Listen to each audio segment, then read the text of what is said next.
Welcome, everyone. This is Glenda Dawson. I have Moon Girl Sarah Garcia here with us, and you are watching the Paranormal Dolls.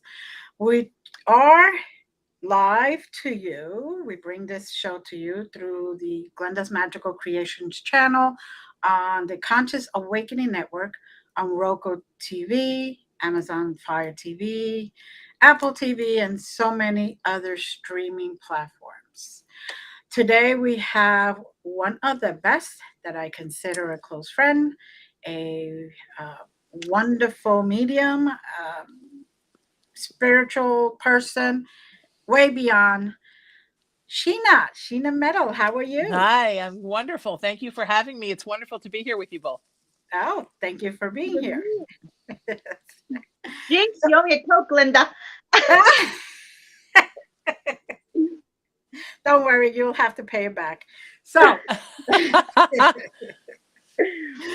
Sheena, how tell us about yourself.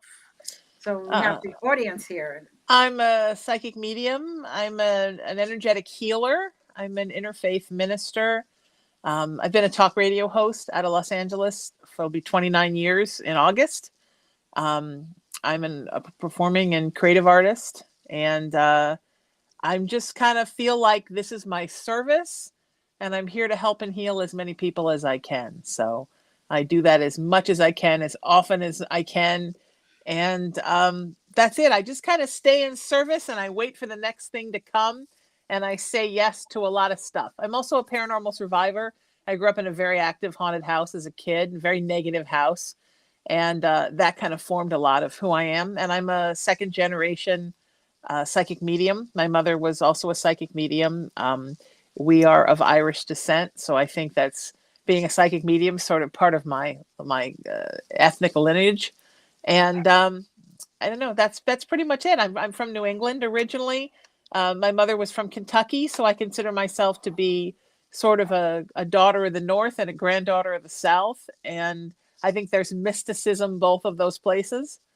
And I live between Los Angeles and the town I grew up in, about an hour south of Los Angeles.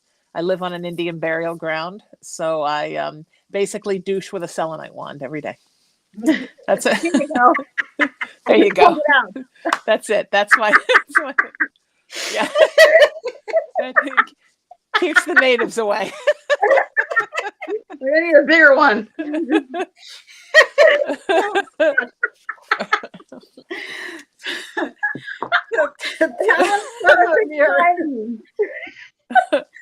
us some of your paranormal experiences when you were growing up.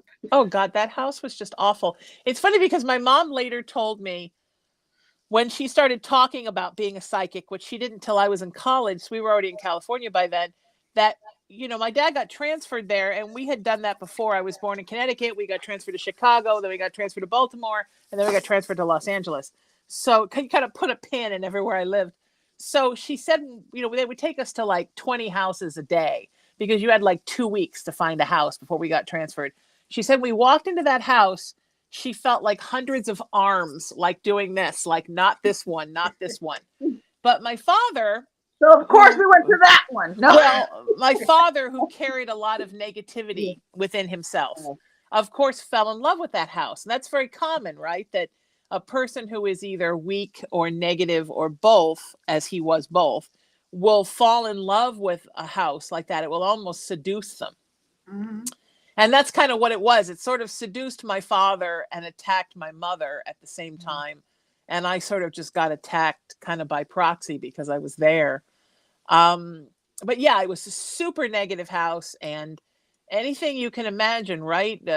Footsteps walking upstairs when no one was there, scratching behind the walls, cabinets opening and cans of things flying out. The dishwasher flew up from the down position hard enough to knock my mom's kneecap off, and she had to have surgery. And the day she got home from surgery, her crutch flew across the room, landed right on her incision, reopened it. She had to go back and have it redone. Lots of, sleep paralysis with lots of entities coming at you in the night. For my mom, it was kind of a a rapey thing, like the entity case out here in Culver City. For me, it was more just of like being pinned down and suffocated. All the while my dad like, oh, you girls are crazy. There's nothing going on in this house. Years later, after I had made a paranormal documentary, I brought it to my parents to watch at Christmas. My dad was in his 80s by then. And he watched it. And because my dad was an engineer, like, and he liked robots more than people, when he saw like machines capture the paranormal, then suddenly the paranormal was real. And he's like, oh, you know, when we lived in that house, every night at 3 o'clock in the morning, a Franciscan monk would come and sit on the end of the bed and look at me. And then he would stand up and walk through the wall. But I didn't think it was paranormal. So I think when you don't have paranormal on your radar, Right. Yeah. it doesn't occur to you something's paranormal. The truth was, even he, as blocked off as he was from all things spiritual and from all things emotional, even he was having this nightly experience there. And then we left, we got transferred here. Every house we ever lived in till we got here, my parents would tear it apart and make it just what they wanted, because somehow they always thought they were going to stay, and then he'd get transferred again. Every time they would sell it for so much more because they'd put so much into it. We moved here, we couldn't sell that house. Like, it just wouldn't sell. And finally, my parents had to take a huge hit on it just to get rid of it. And last summer, I was doing a guest spot on my friend Andrea Perrin, who grew up in the Conjuring House, has a new show coming out. And I was one of her first guests. And we were talking about growing up in haunted houses. And she asked me to go look up that house. And I looked it up on Zillow. And it was completely overrun with ivy. The backyard was so overrun that the shot they do from the satellite, you couldn't see anything but treetops. And it was literally listed for the same price my parents listed it for in 1980. So obviously it's just been a house that never could sell, never appreciated, and finally now looks as ugly on the outside as it is on the inside. And I think that's really interesting because it's rare, I think, because it was beautiful inside when we left. My parents redid everything, but nobody wanted it. And I think maybe that was almost like, Spirit's way of protecting people from moving in there.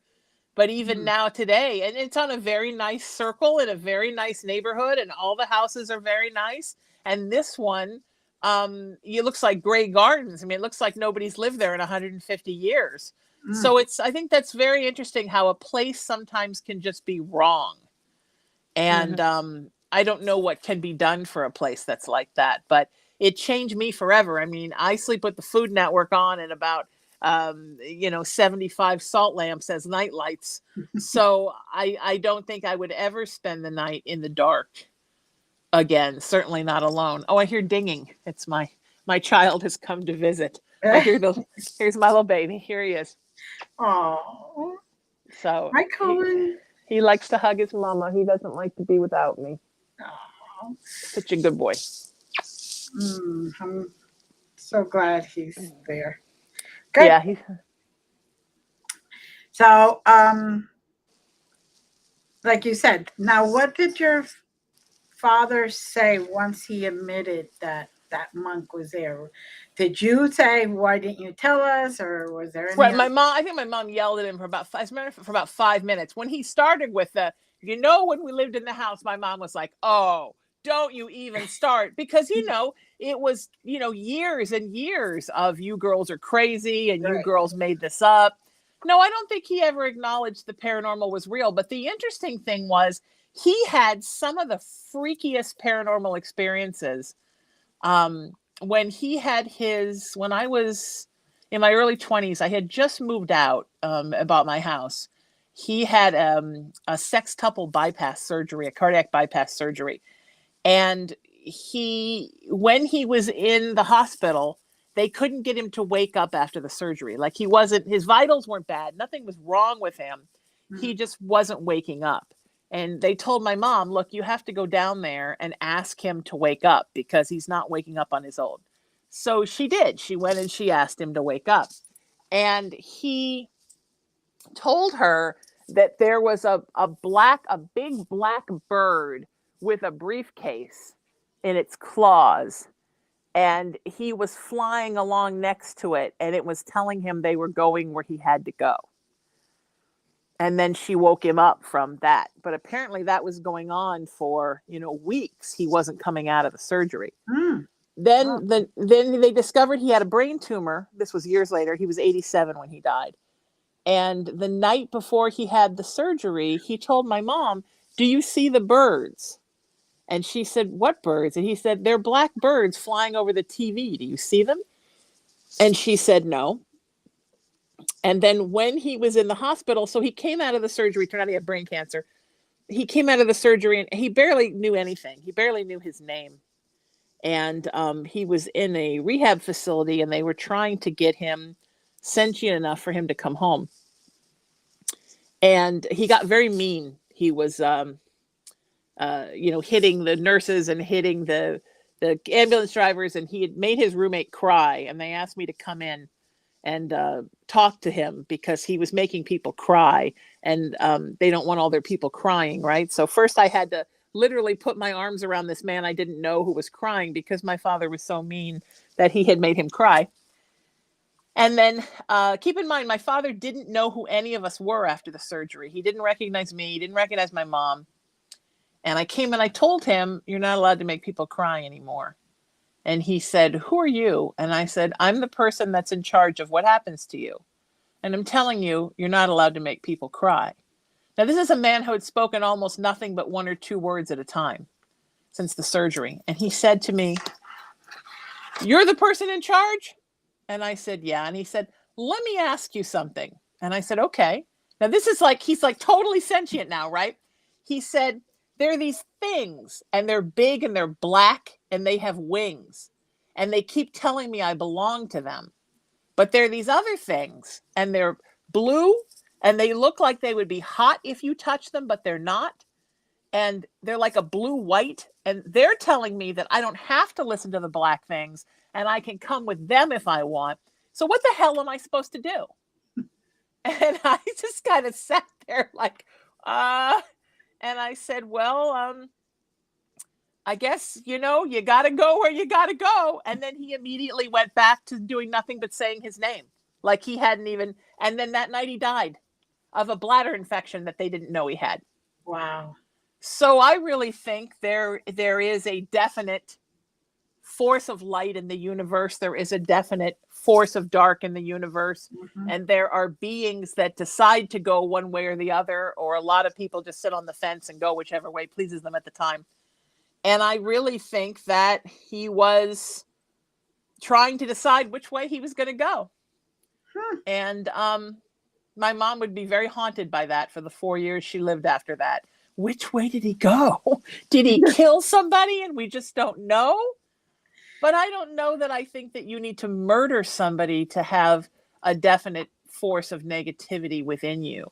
I think sometimes the biggest way you can be dark is to just not do anything for anyone but yourself. You know what I mean? To me, that's a lot of how you harbor darkness within you. You contribute nothing to the world. Very true.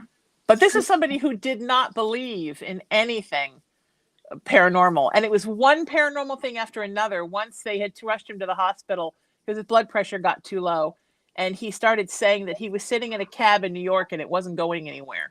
And he kept saying, "What's a guy got to do to get where they're going?" And then years later, I found out from a friend of mine who was studying to be a hospice nurse that there's a guy who's written a lot of books about hospice, a very famous guy about being a hospice nurse and opening hospice centers. And it's one of the main things when spirits are stuck between life and death. They feel like they're in some mode of transportation and it's not moving. Mm. So just all kinds of wacky stuff like that. So for somebody who, I grew up with this father who was a hardcore atheist, lapsed Catholic, there is no nothing, it's only about machines.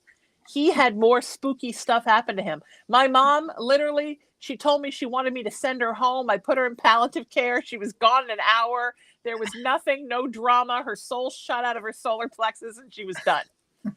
So maybe there's more struggle if you're not a believer. It's just a thought. Right. Yeah, could be. So, it kind of makes sense, especially after witnessing your father and then your mother. The difference of how one just kind of said, "Okay, I'm going to go," and went peacefully, versus the other one who kept struggling back and forth. Yeah, struggling to find out where he was going to go when he died, whereas my mom had everything all planned ahead of time, so it was just very smooth and easy. Right.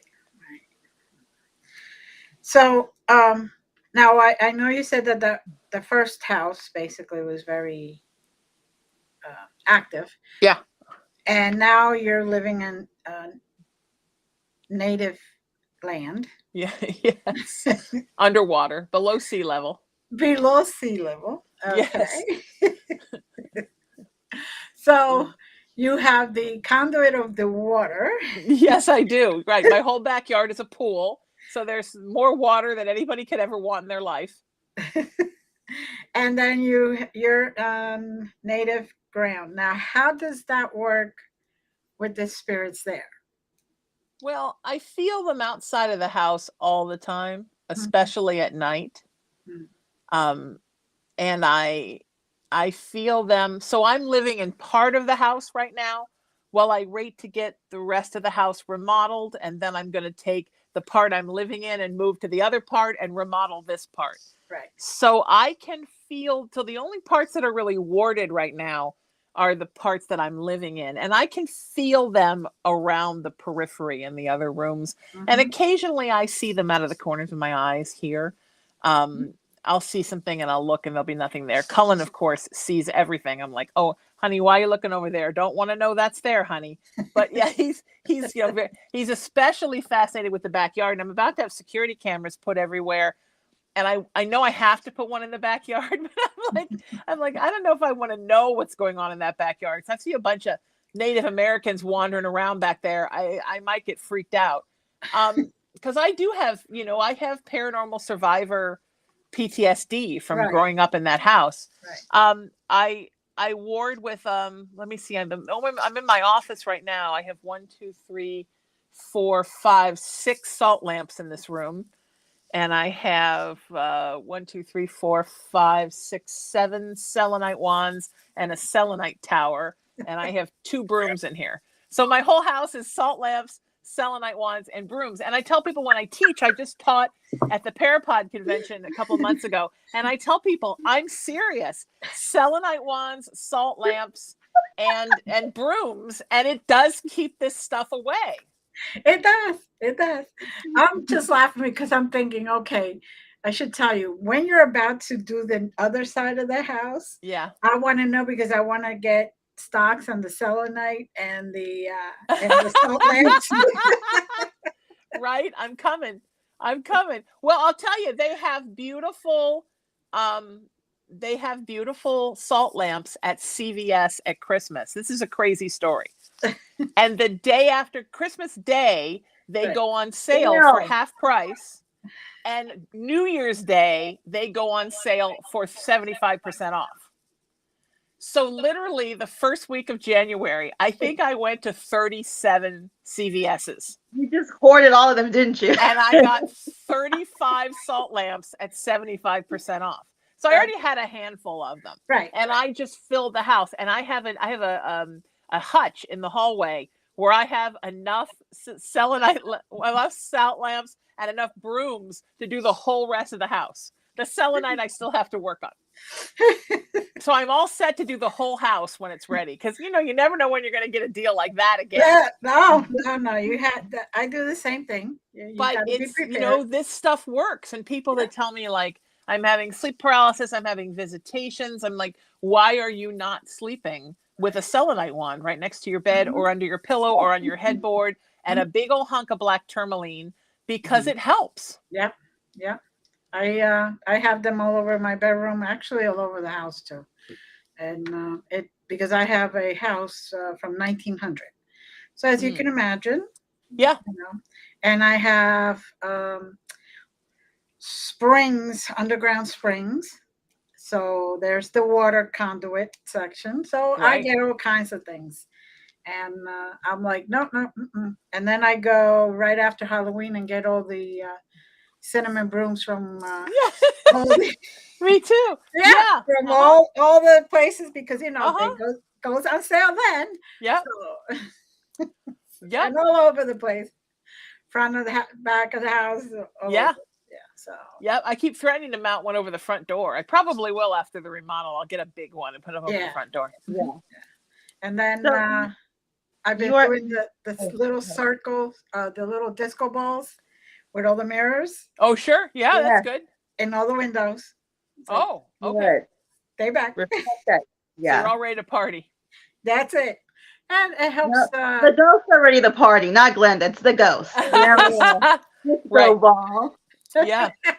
Well, the way I look at it is if somebody sends something, Yeah, it it's just reflected. it reflects back to them. So Yes. Yes. That's and a my wonderful. rose bushes, my rose bushes, I have to replace them because of that. So I figured before they get through, because every witch needs a rose bush.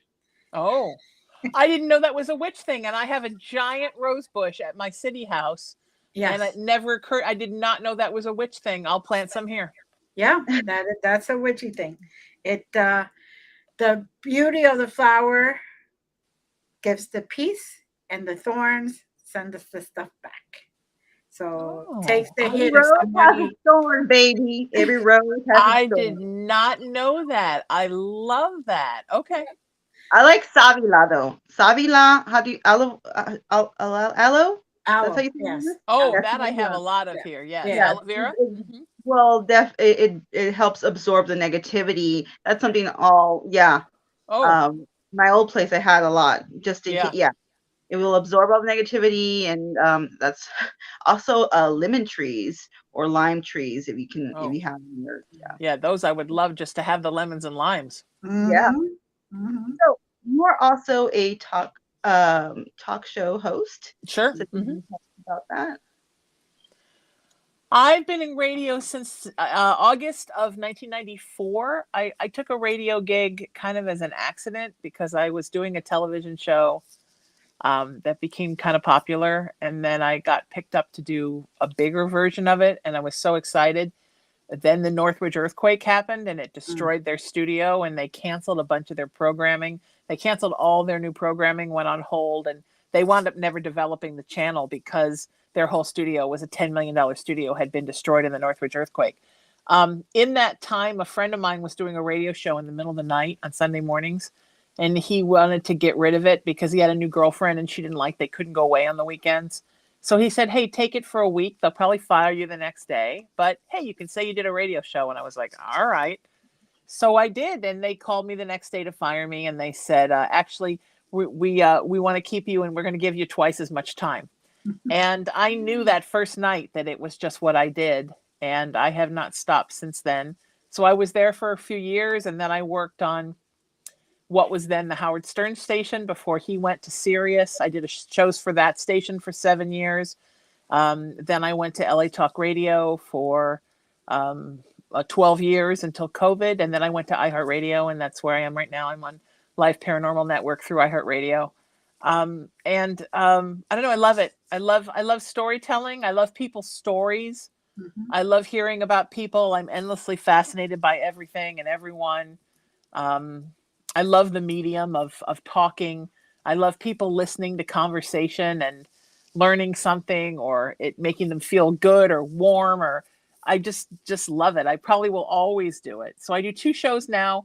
I'm developing a third for iHeartRadio and Live Paranormal. And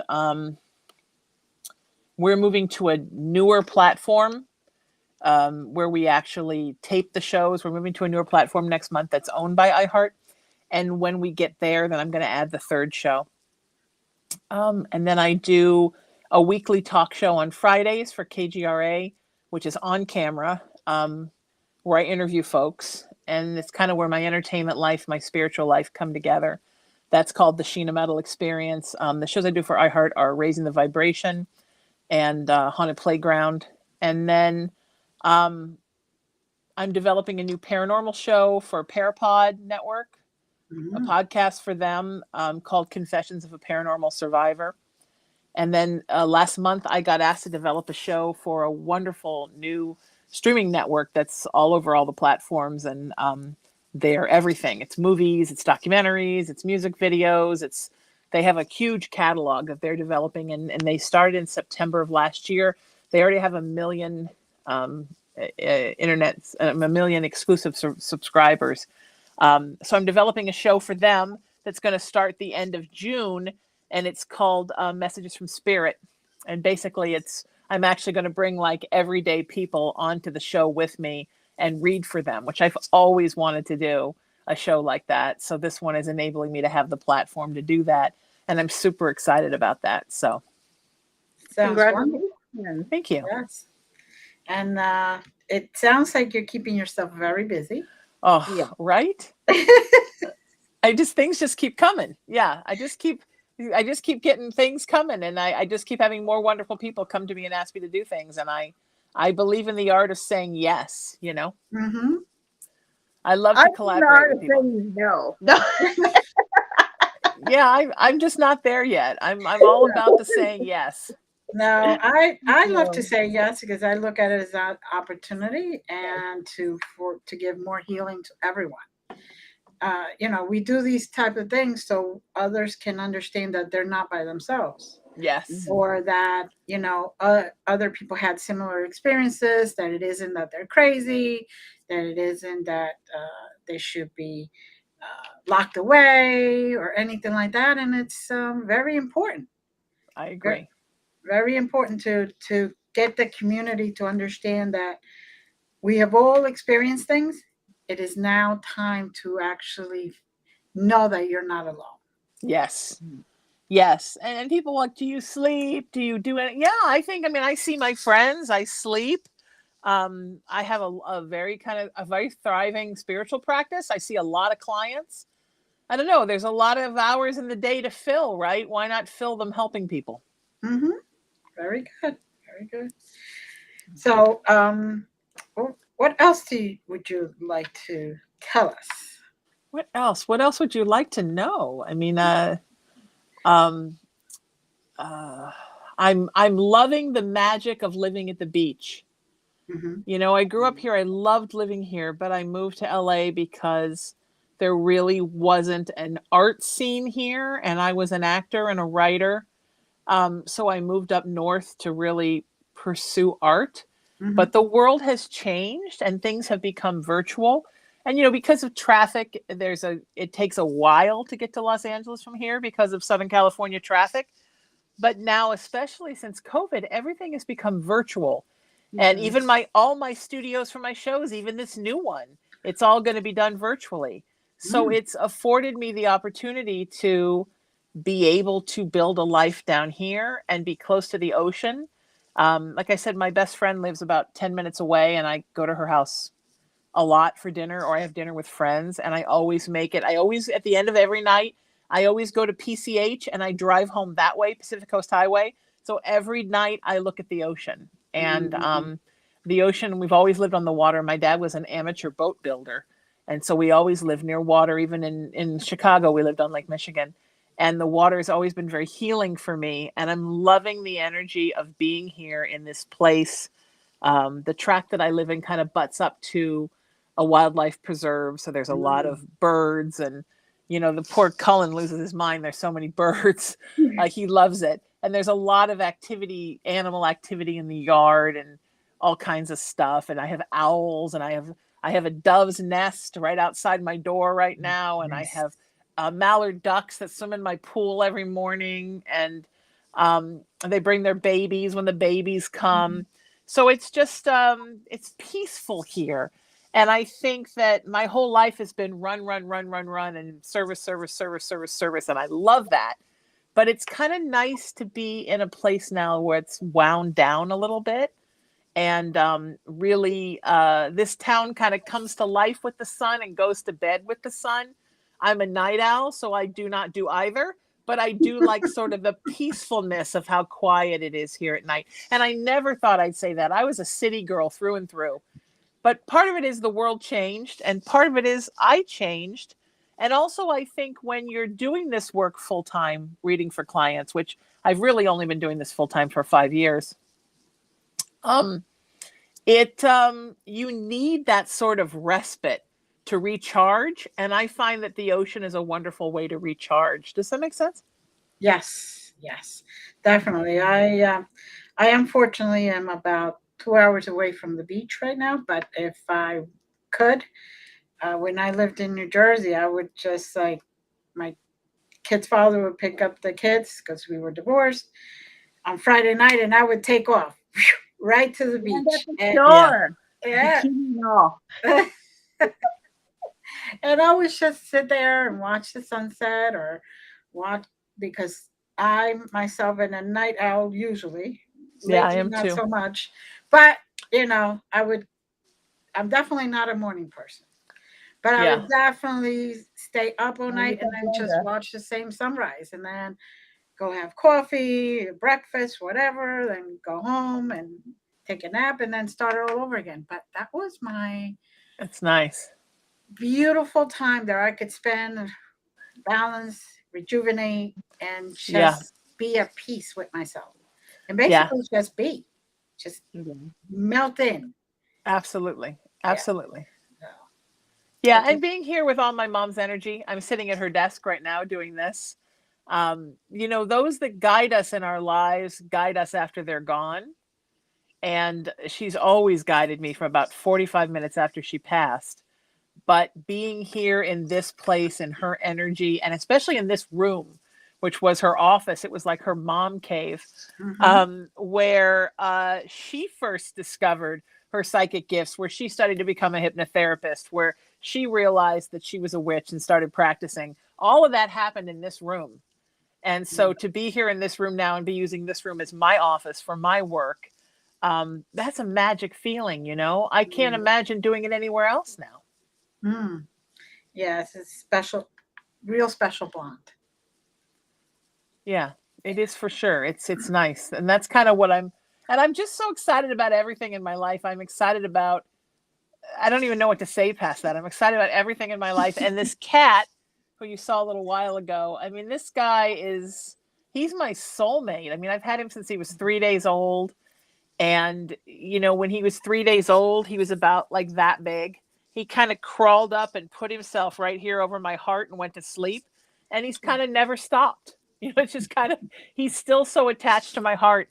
And it's so wonderful to do this work with him. So my last one, Molly, she died a couple of years ago. She was 18. She was a Scorpio. So she was super psychic, but, hated everybody but me, like Scorpios. And she was very psychic. Like she would chime into readings and answer questions when people asked them. And it would get to the point where clients would say, like, well, I want to hear what Molly thinks. And I'm like, Molly's napping. Molly's in the cat box. Well, can I wait till she gets out? This one is different. This one's a healer. So I do live psychic broadcasts 3 days a week where I just read for folks on social media. And he comes up and literally his energy heals people. And I think a lot of people come to the lives now just for him. He's So the it's star of the show. wonderful. I'm sorry? He's the star of the show. He is so the star of the show. And so it's so wonderful to watch him do his thing with people and to heal other people the way that he's healed me. And I'm kind of just loving, and when I went to Parapod, I went and spent the weekend up there, and I took him with me. It was his first time in a motel. He did great.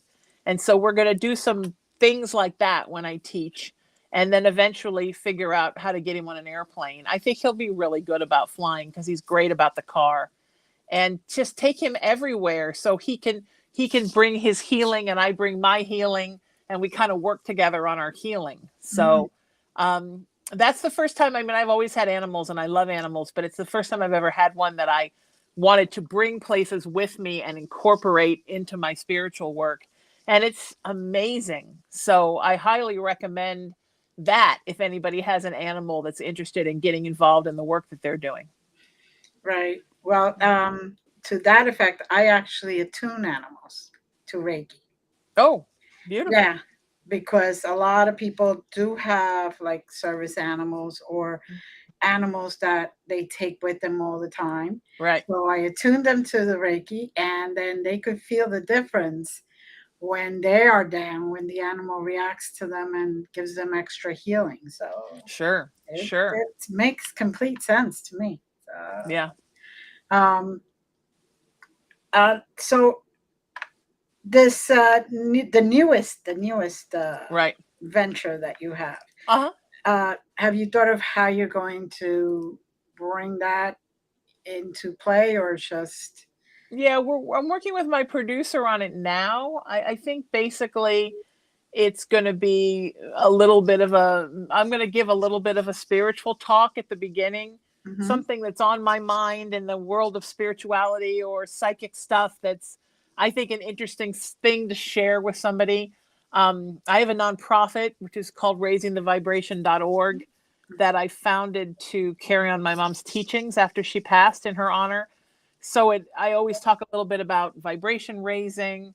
As an interfaith minister, I talk a lot about one human family and how basically we're all interfaith because it's what everybody believes mixed Mhm. together into one earth. So I'll talk a little bit about stuff like that. And then I'm basically going to line up folks to call, let them know they're going to be on camera, and just put something out there to my clients and my viewers saying, hey, who wants to be on the show?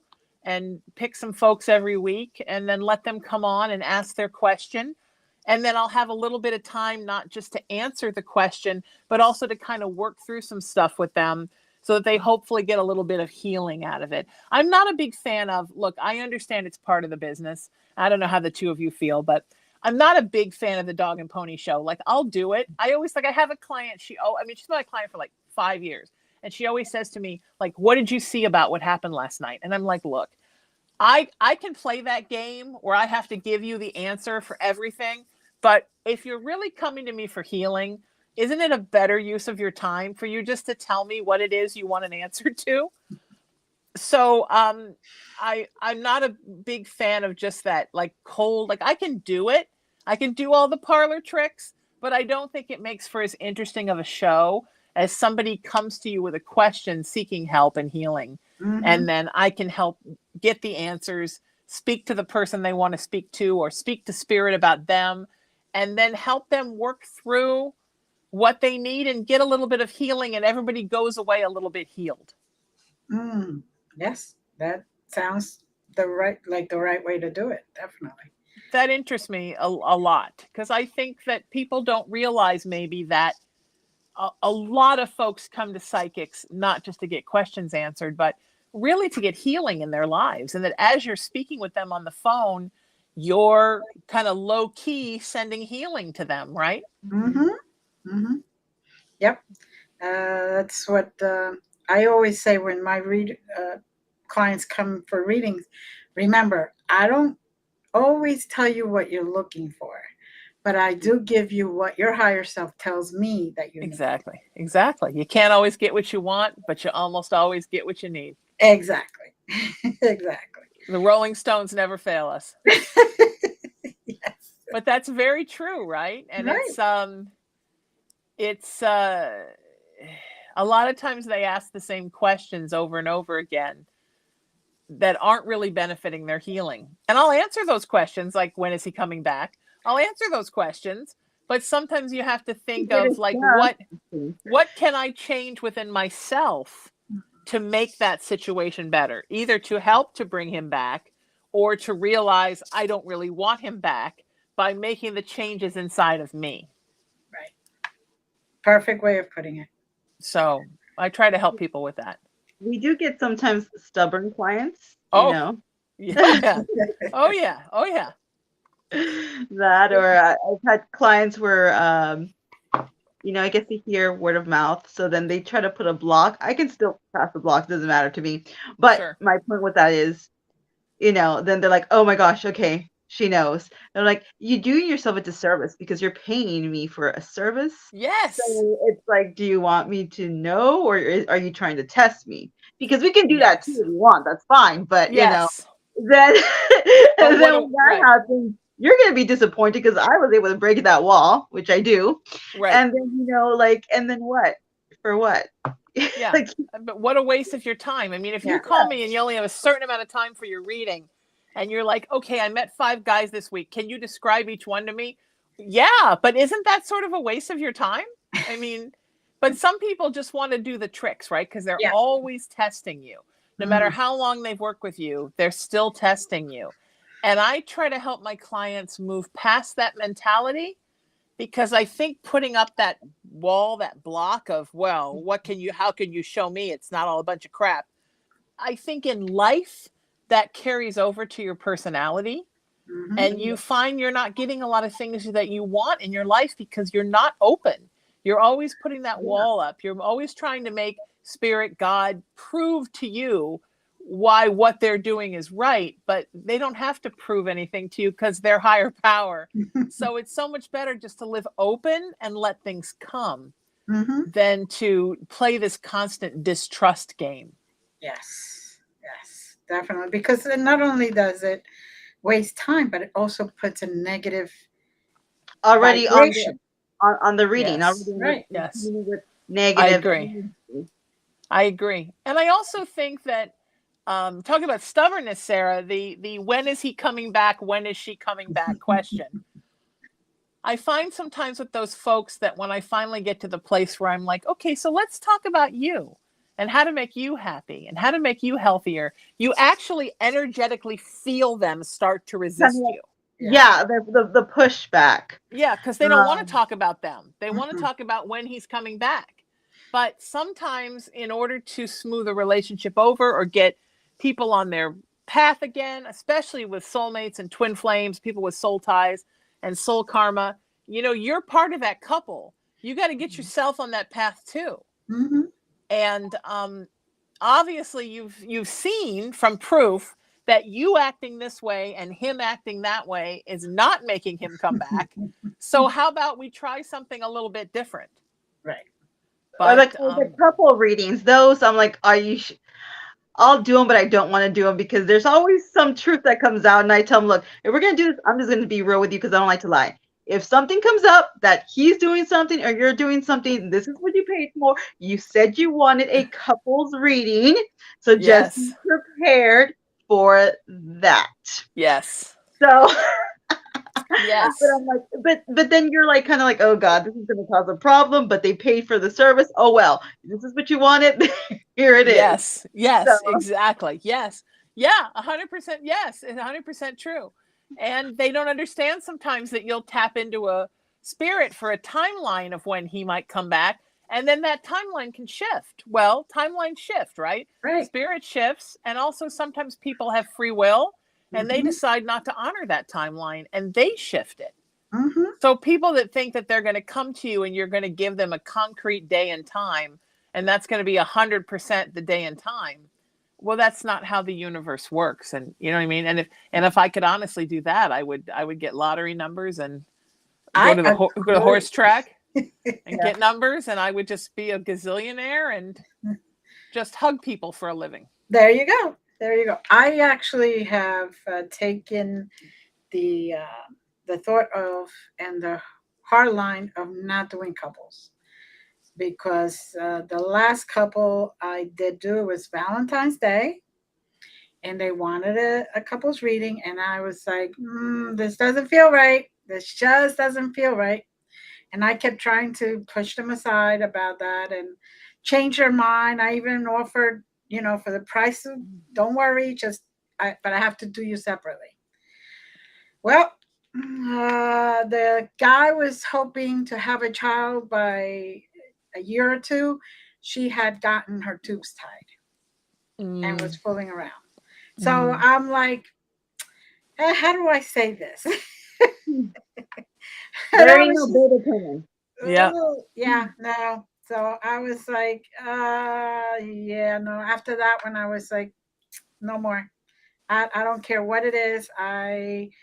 Nobody's ready to really hear the truth. Yes. No, they're not. When you're doing a couples reading, they're not. And that's why I do a disclaimer. I'm like, look, I'm going to say whatever comes out because I don't like to lie. I'm not going to lie to you. I'm not going to sugarcoat it. If you want it, you want to do it separately.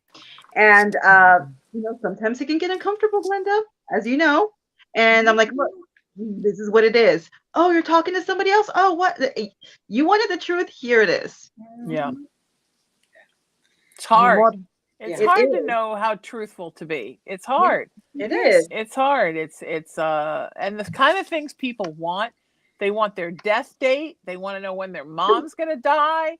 They want to know when they're going to, sometimes they're not even with the guy yet. They already want to know the date they're going to break up forever.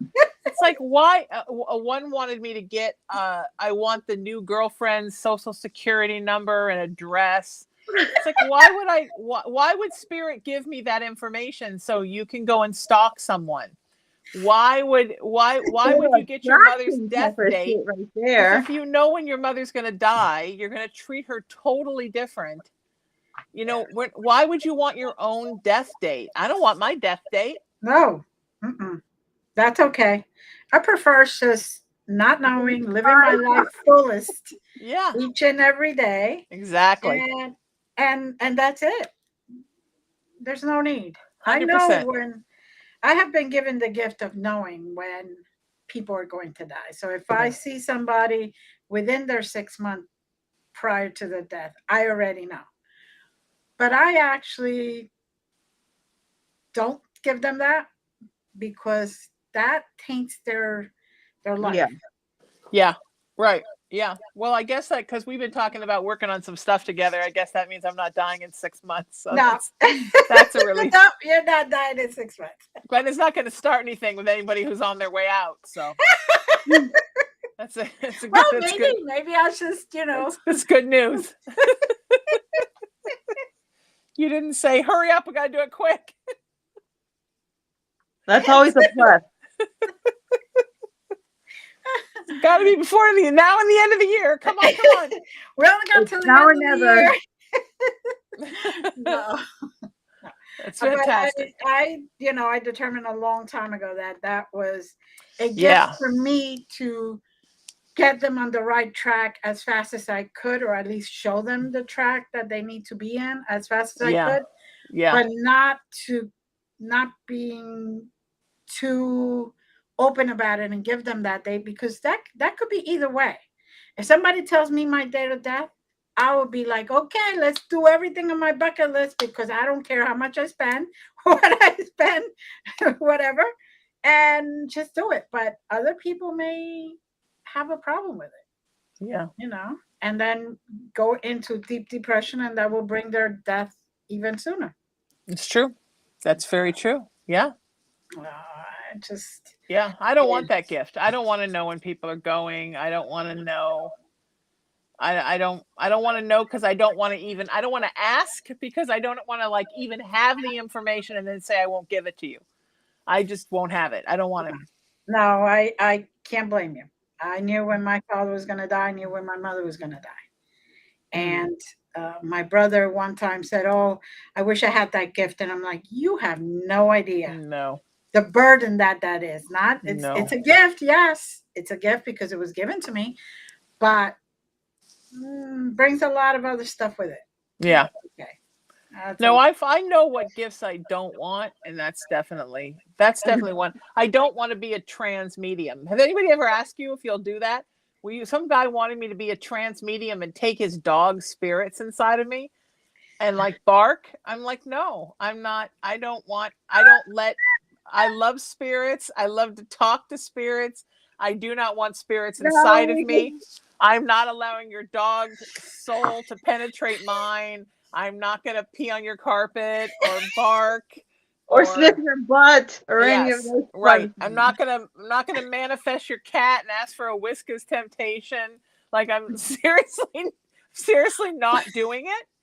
But why would you want me to? Why can't I just talk to your babies? Why do they have to be inside of me?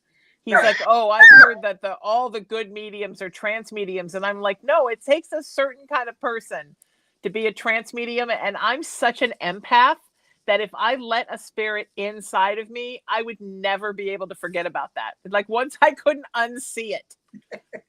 Well, I am a trans medium. Okay, good. I admire you, but I can't. No, it's not something for the weak. No. Because you have to set the boundaries for spirit, and you got to give them even a time limit because you got to make sure you got to get them out. Your time is up. Get out. I don't want you to well, I have a client and he would love for you to manifest the dogs. So if thank you. If you would like to have some poodles come on through. I know somebody who wants that. I admire you. I don't. It's like, I don't want to live in a haunted house. I know people that are like, I grew up in a haunted house and I want to live in a haunted house with all these spirits. And I have this crazy friend. I love her. So I say crazy affectionately. She did so much ghost box in her house that her house became like the bar from Star Wars. Like, there were so many spirits in there. She couldn't sleep. The animals were dying. And I'm like, stop doing the spirit box in your house. So when she moved, I'm like, please, never again, not this house. And luckily she doesn't. But so that's another thing I don't do. I don't do spirit board, ghost box, pendulum inside of my house, the divining rods in my house. Right. I have all that stuff in the trunk of my car in a bag, and I will come to your house and do it, but I'm not doing it in my house because it's another thing. I have to have peace. Right. Some kind of peace, because there's so much going on in here and in here. Anyhow, I need peace. Valid. But do you guys do that? Do you do Ouija board in your homes? I don't do Ouija boards. I cannot stand Ouija boards. I take everybody's Ouija boards, and if I could, I would burn them and bury them. But because, you know, even when you're a teenager, everybody gets into, oh, let's see what it is. And they open that portal. They don't know how to close it. And it isn't always Auntie M or Grandma D who comes through that.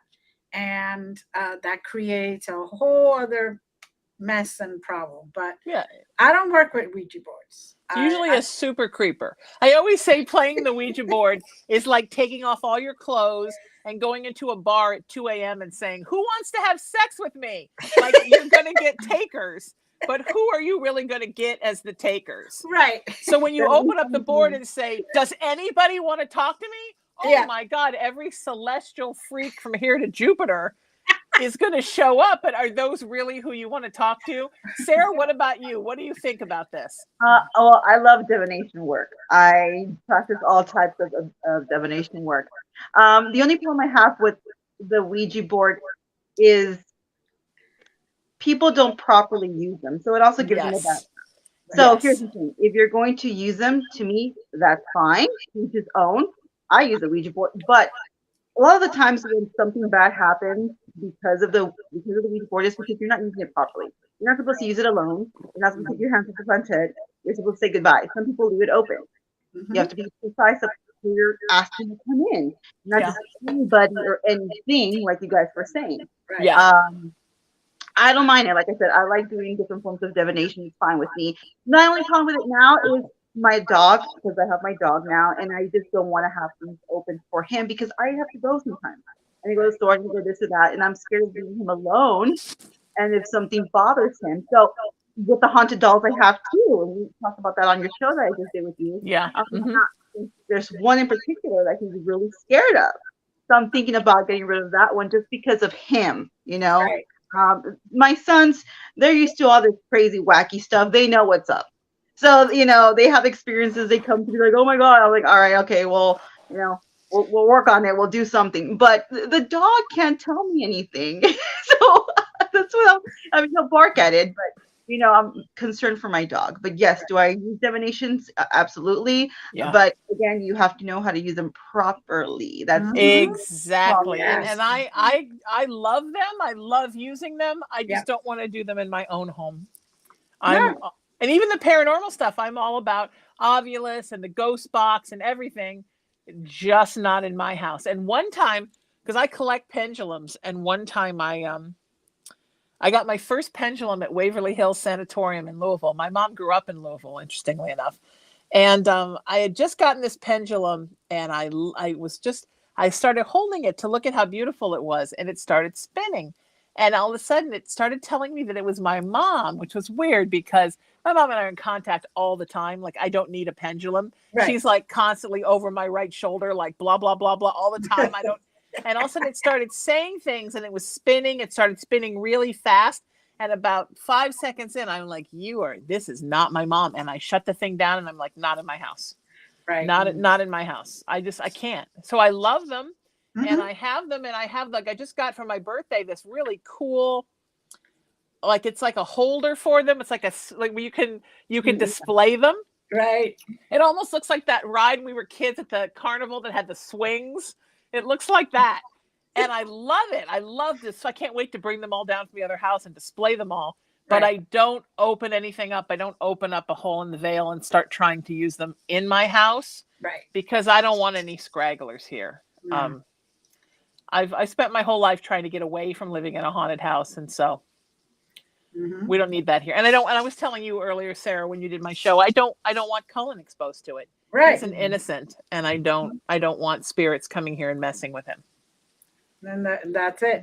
You know, I have 2 dogs, 4 cats, and the one cat, she can see everything. And she actually starts going, yeah. And I'm like, oh, okay, we have an unwanted visitor. Okay, thank you. And I get rid of that.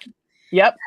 And I don't, we don't have to bother with anything else. No, this is why basically I started this center, because I wanted to also not have the clients in my house. Yeah. Get them out of my house. I don't want clients in my house. Yeah. I think the energy, anyone can have good or bad energy, and to bring that into your house. Plus, I don't want random people to know where I live. I have children, I have my mother, my little dog. So I don't, want clients in my home. I'd rather go or do like videos or phone. Like you said, with the whole Rona thing happened, it really opened everything up for being virtual. And that's how it's going to stay.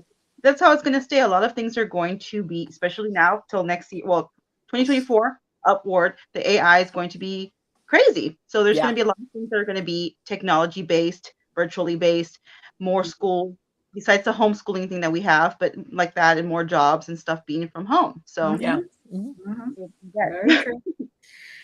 So we're almost at the end already. This went fast. Flew fast. I'll have to do it again. It was so much fun being with you. Definitely. So is there anything you want to say these last few minutes? I just want people to try to stay in a positive place. Remember, when you raise your own vibration, you raise the vibration of others around you. And then that in turn raises the vibration of the everything.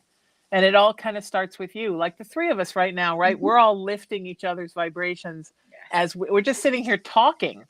But as we do that, we're unconsciously raising each other's vibrations. And that's what you should be doing every day, whether you're at work or you're on a date with your person, or you're with friends, or you're with your kids, or you're having alone time with your animal companions. Animals just automatically do that. And we should be doing that too. We should always be thinking of, how can I bring more joy to something? How can I bring more love to something? How can I make the world a better place? How can I be more in service? How can I turn a negative into a positive? What can I do for me to lift myself up? I mean, we all should be thinking about this all the time, because it's really easy to get trapped in the what didn't happen for me, or what I'm not happy with, or what makes me feel sad, or what makes me angry, and kind of stay in those places. And it's so important that we replace the negativity with positivity, because the 2 of them cannot live in the same place. It's so that we are constantly lifting ourselves up and lifting other people up. I think that's so important. It's kind of the base of all my work. That's beautiful. That's beautiful. So there you go, guys. We love you. We're sending a lot of blessings there to everyone. Sarah, as always, gorgeous. And of course, Sheena, you look fantastic. You're glowing today. Thank you. You are glowing. Thank you, sweetie. All right. Love yous all. See you next.